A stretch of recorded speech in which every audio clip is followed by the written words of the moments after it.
So hello everyone, how are you? कैसे हैं आप सभी लोग? आई होप आप सभी लोग अच्छे होंगे, आपकी पढ़ाई अच्छे से चल रही होगी। तो गाइज, आज मैं क्लॉज जो हमारी सीरीज चल रही है, जो हमारा टॉपिक चल रहा है, उसका लास्ट लेक्चर लेकर के आप लोगों के सामने आया हूं। तो लास्ट लेक्चर में हम लोग जो हमारा इंपॉर्टेंट एसेंशियल पार्ट है वो तो देखेंगे ही सही, साथ ही साथ प्रीवियस जो लेक्चर्स है उनकी एक्सरसाइज की आंसर की भी देखेंगे। और साथ ही साथ आज भी जैसे पिछले सैटरडे को लेके आया था ना, बहुत सारे स्टूडेंट्स ने वो करा नहीं था काम, मैंने देखा काफ़ी कम स्टूडेंट्स ने उस काम को करा था। जो लास्ट सैटरडे को जो हमारी सीरीज आई थी जिसके अंदर नंबर ऑफ एक्सरसाइज जो है 10 एक्सरसाइजेज मैंने उसमें रखी थी, तो उसको नहीं किया कंप्लीट। आई होप इसको आप टाइम पे कंप्लीट करेंगे। आज का लेक्चर भी कुछ उसी तरह का होने वाला है, सैटरडे और संडे का यूटिलाइजेशन करने वाला आज का हमारा लेक्चर होने वाला है। सो लेट डिस्कस, स्टार्ट करते हैं आज का डिस्कशन। सबसे पहले आंसर से स्टार्ट करेंगे। लास्ट जो हमारी 2 एक्सरसाइज थी उनके आंसर्स हैं while, when, before, since, until या टिल का प्रयोग वहां पर किया जा सकता है।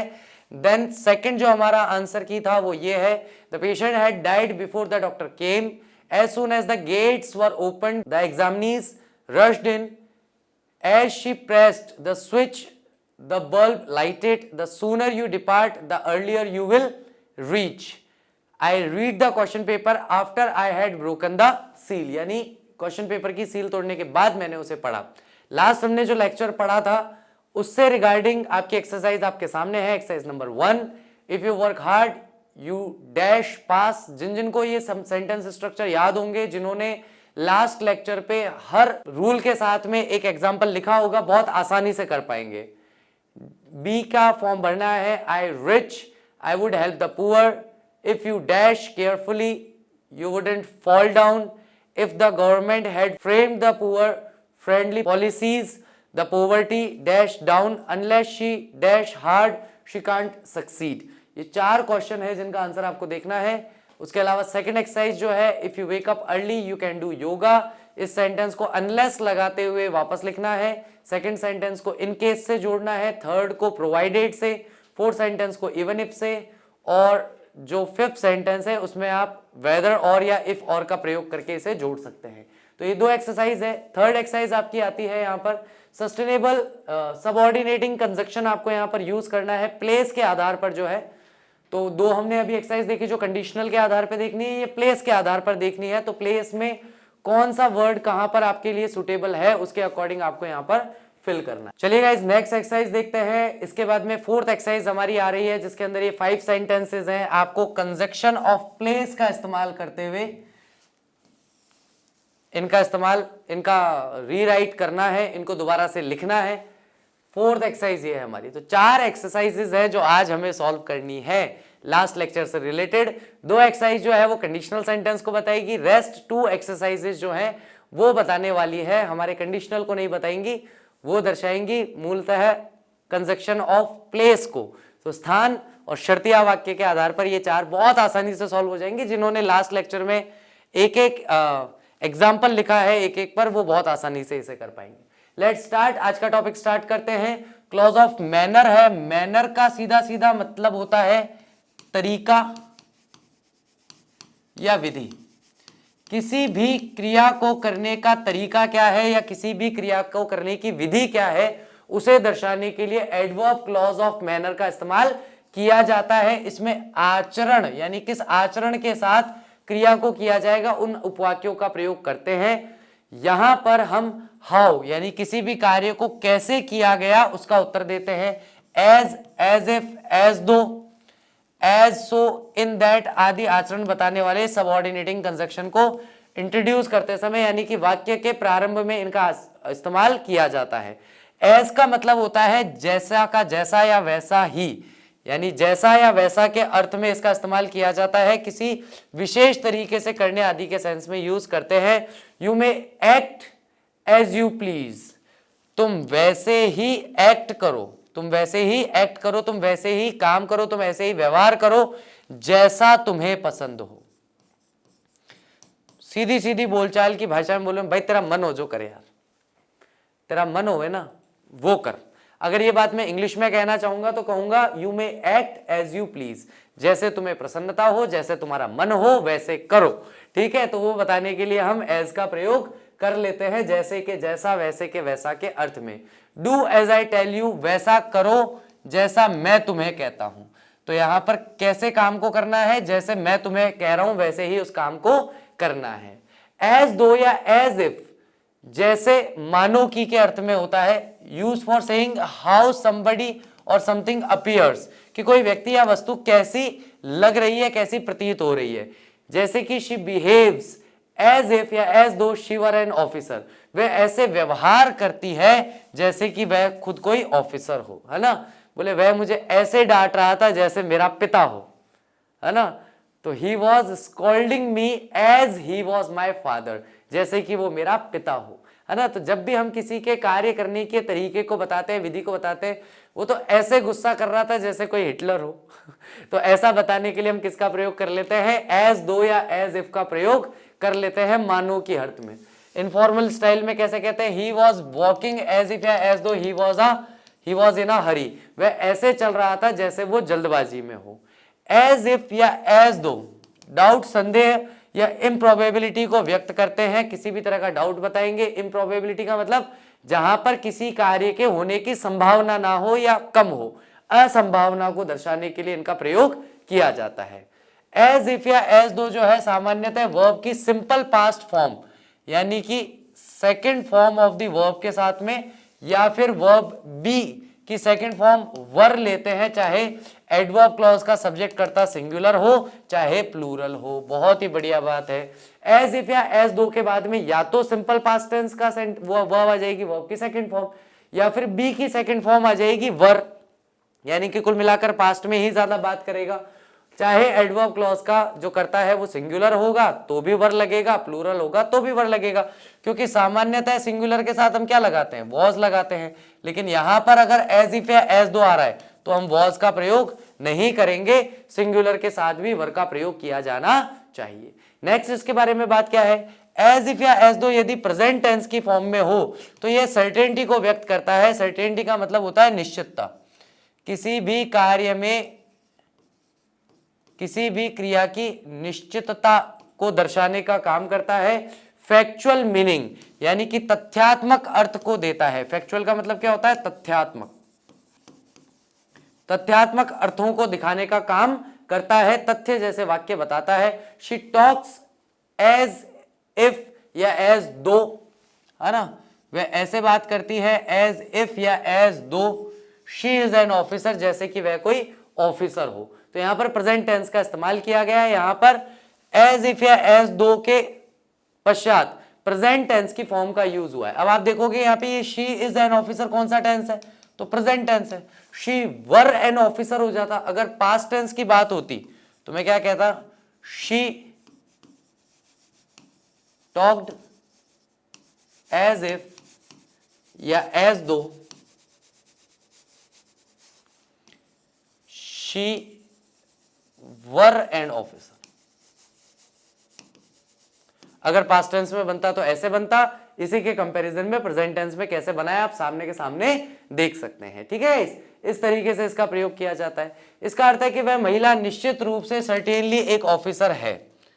कब है, ऐसा कब दिखता है, जब हम बात करते हैं प्रेजेंट टेंस में। ठीक है, यहां सब्जेक्ट एक वचन है इसलिए वर्ब भी सिंगुलर है। सब्जेक्ट प्लूरल होता तब भी ये फैक्चुअल मीनिंग को ही एक्सप्रेस करता। एज इफ या एज दो के पश्चात पास्ट फॉर्म आती है तो यह एडवर्बियल क्लॉज जो है प्रेजेंट डाउट इम्प्रोबेबिलिटी को एक्सप्रेस करता है। इसके बारे में हम बात कर चुके हैं, ये रूल अभी देख चुके हैं, इसको दोबारा से नहीं देखेंगे।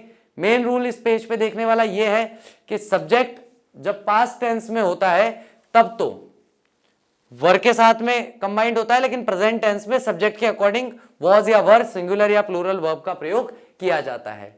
He talks as if as though he knew about it, वह ऐसे बात कर रहा था जैसे उसे इसके बारे में पता हो। as if या as though के पश्चात यदि पास्ट परफेक्ट की फॉर्म आती है, कौन सी आ जाती है, पास्ट परफेक्ट टेंस की फॉर्म आ जाती है, यानी वर्ब की थर्ड फॉर्म आ जाती है, तो यह एडवर्ब क्लॉज पास्ट डाउट या इम्प्रोबेबिलिटी को एक्सप्रेस करता है। He takes as if as though he had known about it, कि वह इस चीज के बारे में जानता था। तो जब इस तरीके से प्रयोग किया जाता है तब वहां पर हम क्या देखते हैं कि पास्ट परफेक्ट टेंस में वर्ब की थर्ड फॉर्म आ जाती है, क्योंकि हेड आ गया तो हेड के बाद वर्ब की थर्ड फॉर्म वैसे भी आनी ही चाहिए। नेक्स्ट है एज या सो, जैसा वैसा या जितना उतना के अर्थ में आता है। To compare equivalent tendencies, equivalent tendencies का मतलब क्या होता है, जहां पर समानतावाची व्यवहार देखने को मिले या समक्ष प्रवृत्तियों की तुलना के लिए, जो दो ऐसी प्रवृत्तियां, दो ऐसी टेंडेंसी जो बिल्कुल एक जैसी हो। आग से आग बुझाने का प्रयास करना, ये एक ऐसी टेंडेंसी है जो आग लगाने वाले की और बुझाने वाले की सेम टेंडेंसी को दर्शा रहा है। ठीक है, we can make use an adverbial clause of proportion introduced by as. तो हम प्रपोर्शन को यानी कि आरंभ होने वाले अनुपातिक क्रिया विशेषण का उपवाक्य के रूप में इस्तेमाल करते हैं। As you sow so shall you reap, जैसा तुम बोओगे वैसा ही तुम काटोगे। तो एज और सो का इस्तेमाल यहां पर हो गया। एज का इस्तेमाल कहां हुआ, एज यू रीप, जैसा तुम बोओगे, सो यू राइप। तो यहां पर क्या है, जैसा तुम बोओगे वैसा तुम काटोगे, जैसा तुम बोलोगे वैसा तुम सुनोगे, जैसा तुम सोचोगे वैसा तुम बनोगे। इस तरह के जितने वाक्य हैं सारे के सारे उतना जितना जैसा वैसा उसको दर्शाने का प्रयास करते हैं। इन दैट, इस कारण से, बिकॉज या सिंस के अर्थ में इसका प्रयोग कर सकते हैं।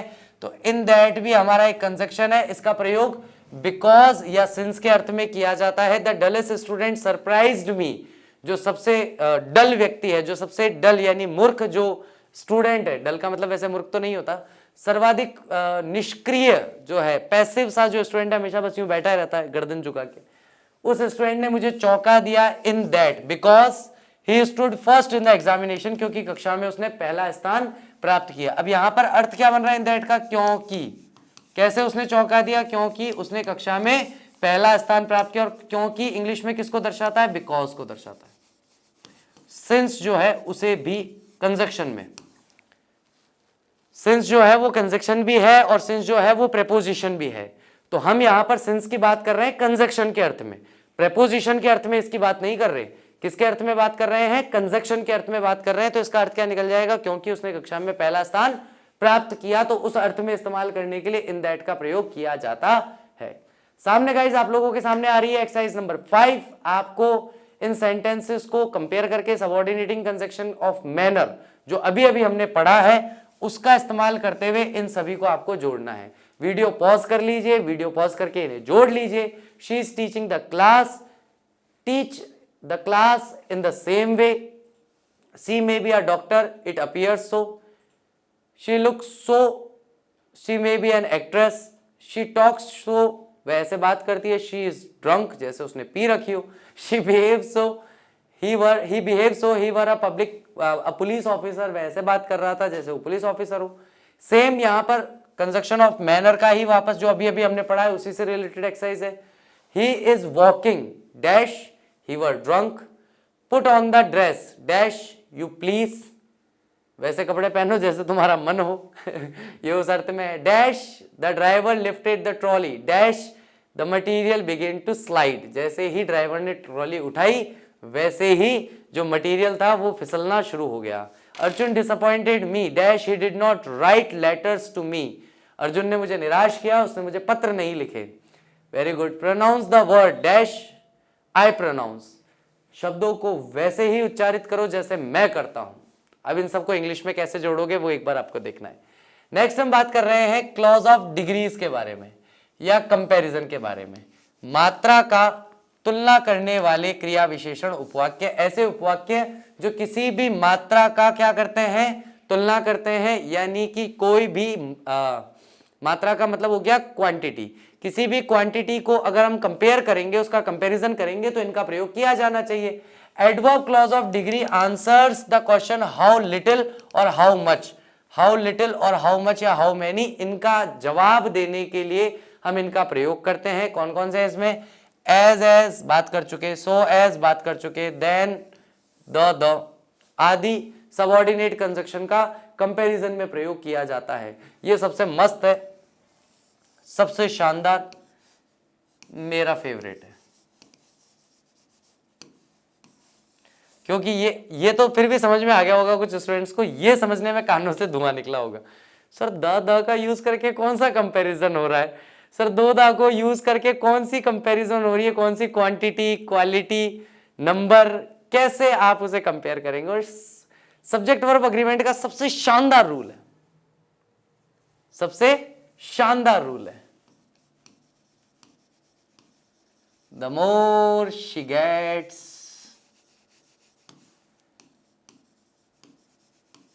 The more she demands. ये इसका एग्जाम्पल है। जितना अधिक किसी भी व्यक्ति को मिलने का, तुलनात्मक रूप से उतना ही अधिक उसे चाहिए होगा। ये मोर शब्द जो है गेट को दर्शा रहा है, ये मोर शब्द जो है डिमांड को दर्शा रहा है। गेट शब्द और डिमांड शब्द हमारी वर्ब है, और ये गेट की विशेषता और डिमांड की विशेषता मोर से बताई जा रही है, तो ये हमारा क्या बन गया, ये हमारा क्रिया विशेषण या एडवर्ब बन गया, और इससे पूर्व द का प्रयोग किया जाएगा। The fitter you are the better it is. जितने तुम फिट हो उतना बेहतर है। तो फिटर क्या है हमारा, फिटर हमारा कंपैरिजन ऑफ डिग्री में कंपैरेटिव डिग्री बनता है। फिट, फिटर, फिटेस्ट, तो फिटर क्या बना, comparative degree. Good, better, best, तो बेटर क्या बना, ये भी कंपैरेटिव डिग्री। दोनों कंपैरेटिव डिग्री को यूज करने के लिए the fitter you are the better it is. जितना ज्यादा तुम फिट होगे उतना ही तुम्हारे लिए अच्छा रहेगा। तो इस तरीके से हम किसका प्रयोग कर सकते हैं, डिग्री ऑफ कंपैरिजन का प्रयोग कर सकते हैं। मस्त रूल है, शानदार रूल है ना। अगर मैं क्वेश्चन पेपर बनाऊं तो मैं इस पर क्वेश्चन जरूर पूछूंगा, है ना। अगर मैं बनाता हूं क्वेश्चन पेपर आपका तो मैं जरूर उस पर सवाल पूछता, क्योंकि अच्छे से अच्छा पढ़ने वाला भी यहाँ आके अटकेगा, मुझे पता है। एक बार तो अटकेगा, एक बार तो थोड़ा सा सोचेगा, अरे यार ये क्या है, मैं क्या पढ़ रहा हूँ, सब्जेक्ट वर्ब अग्रीमेंट पढ़ रहा हूँ कि मैं कंपैरिजन ऑफ डिग्री पढ़ रहा हूँ, या मैं डिटर्मिनर्स पढ़ रहा हूँ, या मैं क्लॉजेस पढ़ रहा हूँ, मैं पढ़ क्या रहा हूँ, यही समझ में नहीं आता। एक ही रूल है, सब जगह पर सेम है, लेकिन यह है कि एक ही रूल को बार बार पढ़ते हैं, अलग अलग टॉपिक्स में पढ़ते हैं, बस फर्क यही पड़ता है, उससे रिविजन अच्छा हो जाता है। लेकिन जो स्टूडेंट कंपेयर करना शुरू कर देते हैं ना कि सर ये तो किसका है, ये सब्जेक्ट वर्ब अग्रीमेंट का रूल है या ये क्लॉजेस का रूल है, तो बेटा ये तो एक रूल है, इसको जहां पढ़ना चाहो वहां पढ़ लो, क्या दिक्कत है। एक रूल है, आप चाहो इस टॉपिक में पढ़ो, इसमें पढ़ लो, उसमें पढ़ना चाहो उसमें पढ़ लो, कहीं भी पढ़ लो। एज का मतलब होता है इतना, इतनी, जितना, जितनी के अर्थ में इक्वल कंपैरिजन के लिए। इक्वल कंपैरिजन का मतलब क्या है, समानता, समानता वाचक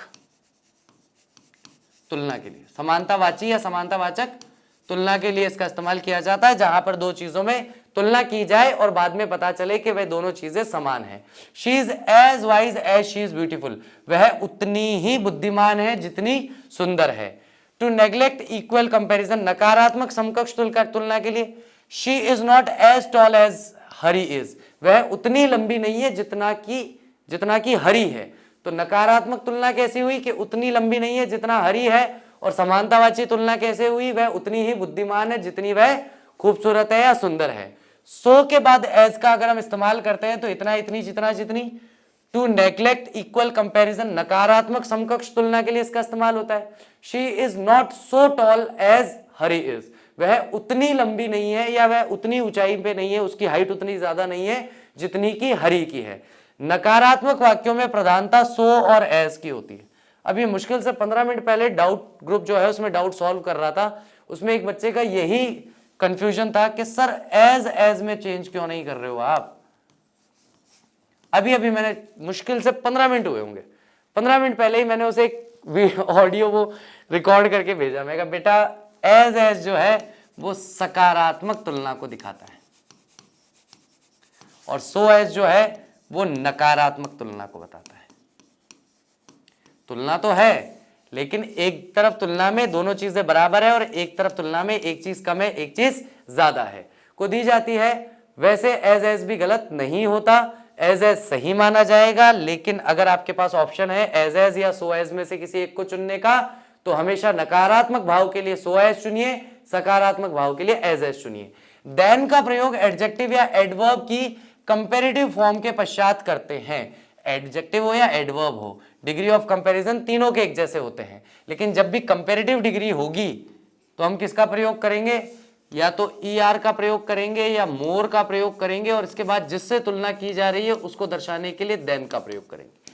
कई विद्यार्थी देन लिखने में भी गलती कर देते हैं, वो देन ये वाला लिख लेते हैं। ध्यान रखना, ये देन समय को दर्शाता है, तो यहां पर ये देन लिखना गलत है। ये देन तुलना को दर्शाता है। ठीक है, तो हमें तुलना वाला देन लिखना है, समय वाला देन नहीं लिखना है। I can speak Hindi better than I can speak English.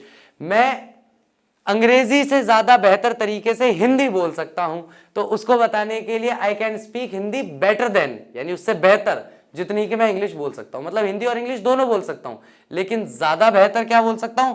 Hindi ज्यादा बेहतर बोलूंगा, इंग्लिश कम बेहतर बोलूंगा।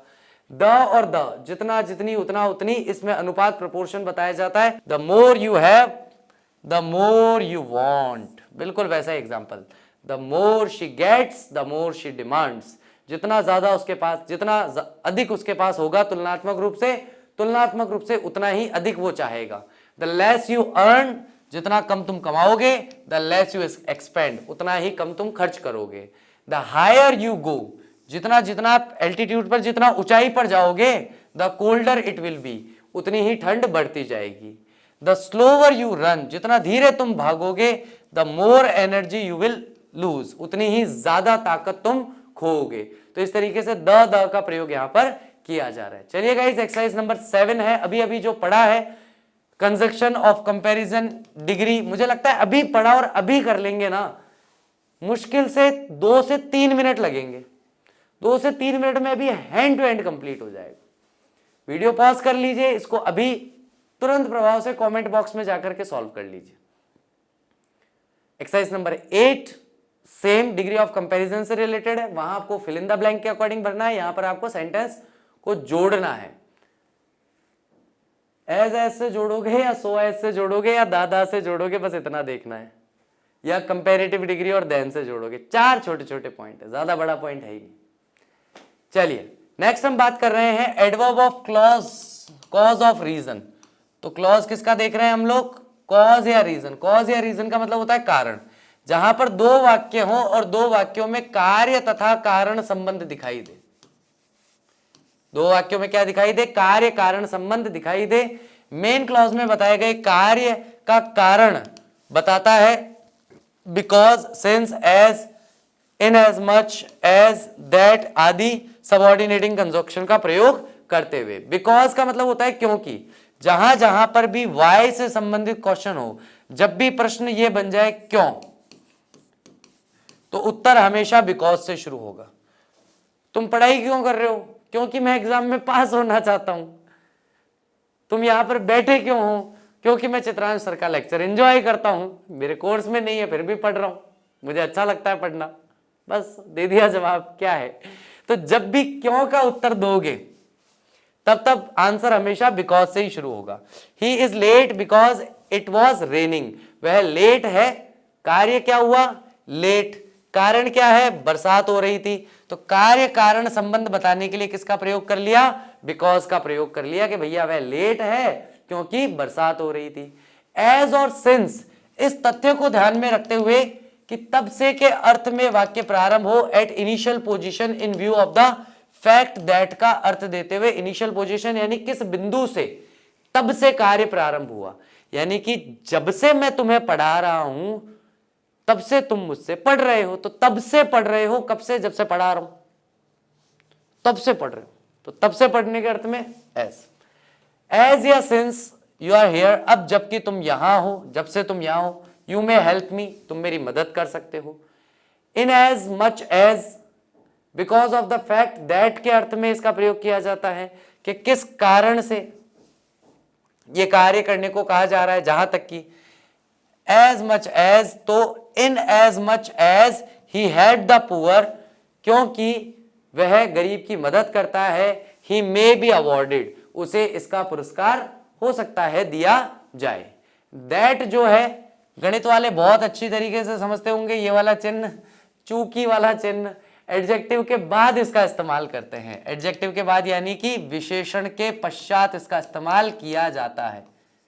ठीक है। I am glad that you like it, मैं खुश हूं कि तुम्हें ये पसंद आया या तुम्हें ये पसंद है। आई एम ग्लैड, मैं प्रसन्न हूं कि तुम्हें ये पसंद है। इस तरीके से इनका प्रयोग किया जाता है। नेक्स्ट गाइज हम बात कर रहे हैं एक्सरसाइज नंबर 9। 5 क्वेश्चंस आपके सामने है। उसके बाद में नेक्स्ट हम यहां पर बात कर रहे हैं adverb clause of purpose. Purpose का सीधा मतलब क्या है? उद्देश्य। जहां पर भी दो वाक्यों में कार्य और उस कार्य का उद्देश्य बताने का भाव दिखाई दे तो आपको इस तरह के कंजक्शंस का इस्तेमाल करना चाहिए। This state the purpose of the action mentioned in the main clause. यह क्लॉज मुख्य उपवाक्य में दिए गए एक्शन के उद्देश्य को बताता है कि भैया उद्देश्य क्या था, किसी भी कारण को करने का, किसी भी कार्य को करने का उद्देश्य क्या है। सो दैट का इस्तेमाल कर सकते हैं, इन ऑर्डर दैट का इस्तेमाल करते हैं, दैट लॉस्ट आदि सबऑर्डिनेटिंग कंजक्शन का यूज किया जा सकता है जब भी कार्य और उद्देश्य संबंध बताना हो दो वाक्यों में। So that, that, in order that, ताकि। वी ईट, हम खाते हैं। क्या उद्देश्य है भाई हमारे खाने का?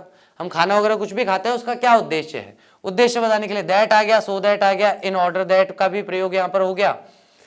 इन order that we may live, ताकि हम जीवित रह सके। तो हमारा खाना खाने का उद्देश्य क्या है? जीवित रहना। लीस्ट, ऐसा ना हो कि अक्सर में, है ना,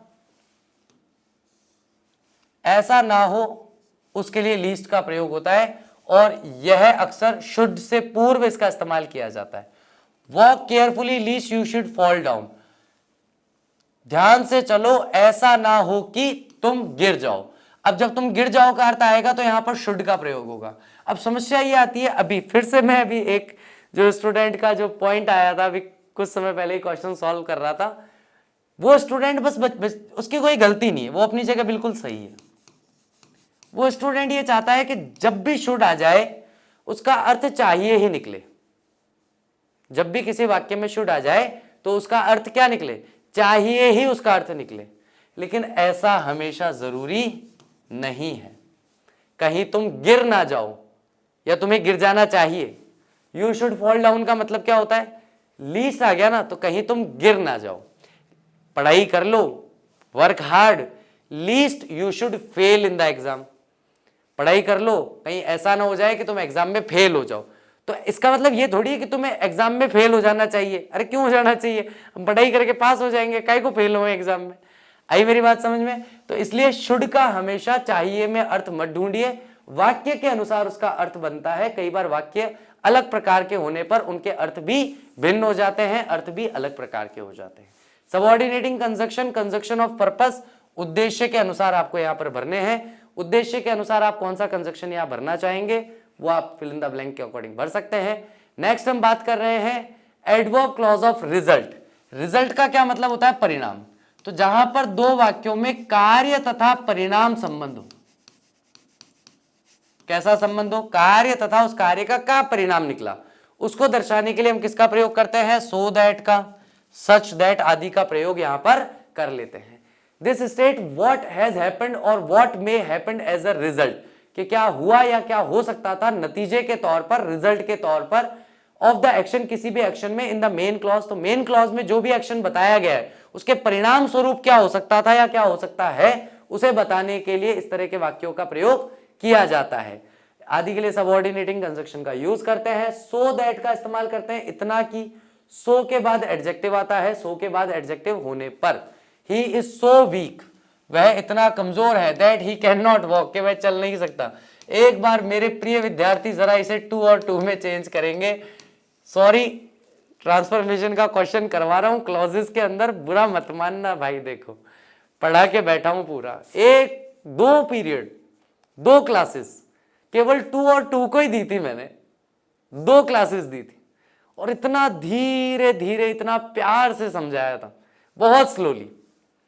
तो फटाफट से देखिए और मुझे बताइए कि 2 और 2 का जो यूज है वो किस तरीके से किया जाएगा। सच दैट और सच के बाद नाउन आ जाता है। तो देखो कितना आसान है पहचानना।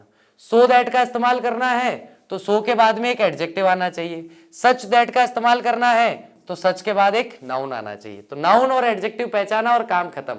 He is such a man, वह एक ऐसा व्यक्ति है, दैट एवरीवन लाइक्स हिम, कि प्रत्येक व्यक्ति उसे पसंद करता है, प्रत्येक व्यक्ति उसे लाइक करता है। तो रिजल्ट या कॉन्सिक्वेंस जिसका मतलब है परिणाम, उसका कंजक्शन अभी अभी हमने देखा है, बहुत छोटा सा 2 मिनट का टॉपिक है, फटाफट से इसे सॉल्व कर दीजिए। बस ये देखना है कि आगे जो है वो किसका इस्तेमाल हुआ है, नाउन है या फिर एडजेक्टिव है। बस नाउन और एडजेक्टिव ढूंढ लो, आपका काम हो जाएगा। थैंक यू फ्रेम आ गई। सबको लग रहा होगा लेक्चर खत्म हो गया। लेक्चर खत्म नहीं हुआ है, लेक्चर अभी भी चल रहा है।